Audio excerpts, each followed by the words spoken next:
You've kept your immortality secret for thousands of years. That's going to be a lot harder now that you're on a generation ship on a 2,000-year voyage.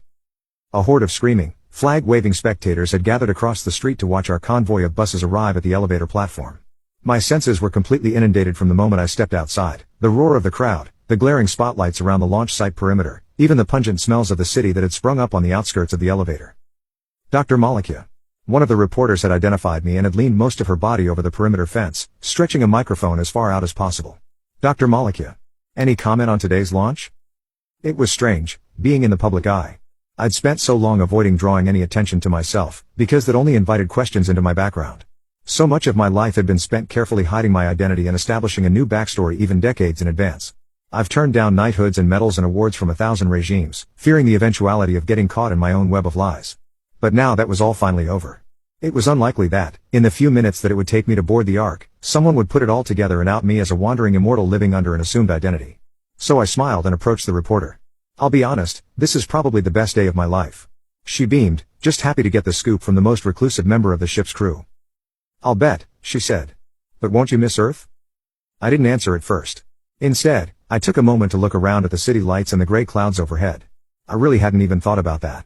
I jumped at the very first opportunity to leave this little rock, and I'd been so focused on preparing for the mission that I hadn't stopped to consider what I was leaving. But after 3,000 years, I'd seen every corner of this place. Not really, I finally told her. I've seen enough.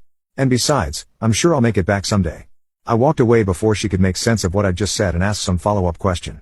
I'd always wanted to do something like that, but I'd never really had the courage to risk it. For most of the crew, this was a permanent goodbye. Hell, they wouldn't even live to see our destination planet, Persephone. The terraforming would be up to their great-great-great-great-great-grandchildren. But for me, well, I'd be there to greet the next round of Terran settlers, and as far as I knew, I'd live long enough to make the return trip once I got a little homesick. The 4-hour elevator ride to the station only seemed to take minutes. Time just has a different meaning for me. The rest of the crew clustered near the windows, shouting tearful goodbyes down to their loved ones on the planet. That was another thing that differentiated us. I wasn't leaving anyone behind. In my youth, I'd certainly fathered enough children across the world. But I find that settling down and getting attached to them really only causes heartache and complications for hiding my true nature.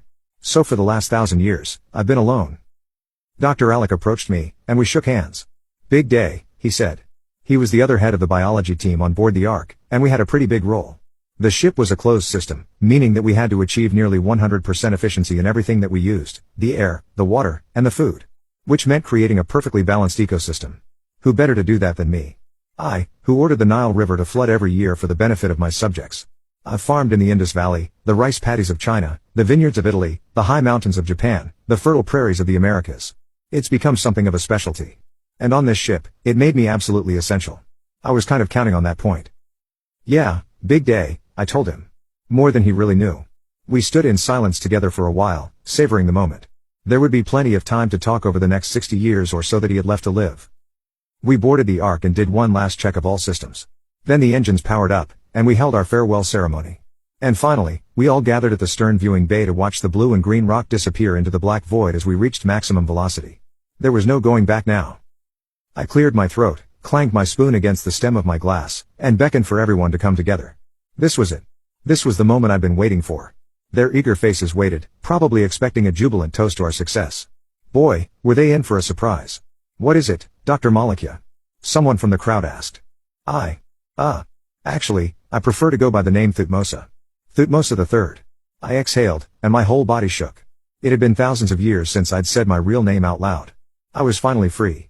And I have an announcement to make.